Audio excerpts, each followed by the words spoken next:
Criminal defense attorney and litigation attorney Alex Little joins us. He's also a former assistant U.S. attorney. And Chris Daszak, former senior investigative counsel for the House of Representatives and former assistant attorney general of New York State at the attorney general's office. So both of you guys know this by heart. Alex, let me start with you. Sure. You got a Southern District investigation. Could be focusing on the financial dealings in the Trump organization. Could that be more perilous potentially than even the Mueller investigation?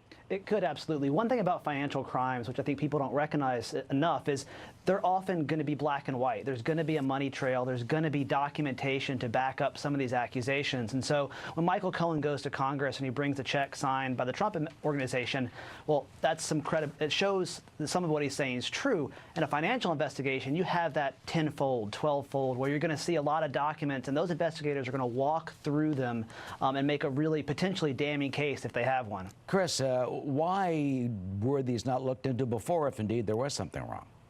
Well, it depends, and that raises another question.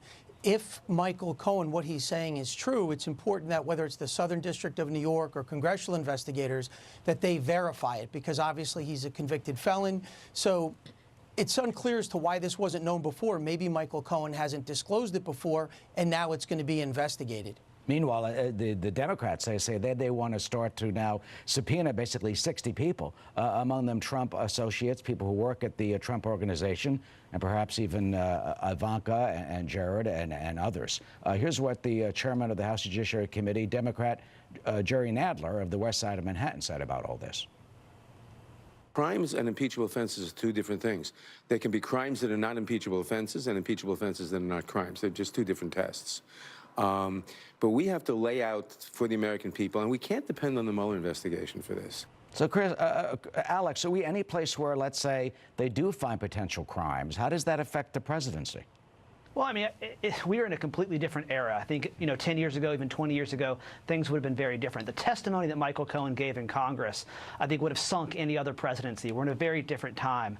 But I think as they start to come out with more and more evidence, I think that's what Chairman Nadler is going to try to do, is put before the public really a long record of illegality, both in the Trump administration and the president's business dealings, to say essentially this man is not fit to be in the presidency. Alan Weissenberg, who's been the long time for decades, money man for the Trump organization, the chief accountant, Rona Graff, the president's secretary. I mean, Alex, what does it mean when they raise their right hand and start talking about the inner workings of what happens at Trump Tower in business? Sure. The first question is, are either of them going to assert the Fifth Amendment right to silence? Are they going to say, hey, I can't talk because I know that I was involved in illegal activity? And particularly the CFO is, I think, susceptible to potentially doing that. The things that Michael Cohen talked about in terms of the way they manipulated numbers certainly could be considered wire fraud and other financial crimes. So when he sits down, maybe opens the book metaphorically about what the Trump organization and the Trump Foundation were doing, I think there's a potential for a whole host of crimes to be described there. Well, Chris, would other people say, well, look, this doesn't have anything to do with the presidency or high crimes and misdemeanors, and the president could say, he's relying on his accountants and lawyers. He's got a big business there.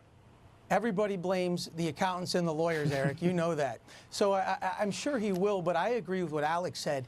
If Mr. Weisselberg decides to cooperate, that is bad news all around, and that's assuming that there's any there in the first place. But if the Southern District starts digging around, or Congress continues to investigate, and they can corroborate, again, some of these allegations, and if you have your CFO cooperating, that's not good news for anybody. Yeah, one of the things that came up during that hearing, Michael Cohen claiming that it was standard practice in the Trump organization for the president to inflate the values of some of his properties and also then to deflate them for tax purposes. And this is what he said under questioning from Queens, New York Congresswoman,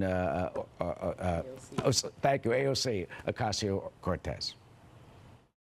Do you know, to your knowledge, was the president interested in reducing his local real estate bills, tax bills? Yes. And how did he do that? What you do is you deflate the value of the asset, and then you put in a request to the tax department for a deduction. Thank you. Alex, is that kosher or is it fraud? And let's say at Deutsche Bank, sure, if something was inflated to get a bigger loan, would that be against the law? Well, look, it definitely is against the law if you're telling one person one thing and one person the other. I had a client who was convicted a few years ago, exactly that, having to do with real estate. But I also want to look at the historical context here. A few decades ago, the Republican House members were looking to impeach President Clinton at that time for a land deal. And it came down to things that happened far before the presidency, had to do with some numbers, and then him lying about it. Well, I think at this point, there's some pretty clear evidence that President Trump's been involved in similar sorts of activities. And the question is, how are Republicans in the House going to respond to that? If he is manipulating his numbers to cheat a bank, to cheat his investors, to cheat the tax authorities, that's certainly problematic. The question is, politically, how do they respond to it? Yeah, nothing came, Chris, of that of Whitewater, basically, at the end, except for Jim McDougal and Susan McDougal, who refused to testify. Finally, what do you think is going to happen? Well, I think what's going to happen, I think you might have mentioned this in your introduction, these investigations, when the Mueller investigation is over, there's still Congress, there's still the Southern District of New York. There will be investigations now all the way through the 2020 presidential campaign season. I'm sure of that. Well, that means it's with us for quite a long time. Alex and Chris, thank you. We will be reporting on when the Mueller report comes out, if anything comes out of the Southern District. Thank you. Arthel? And Eric, speaking of the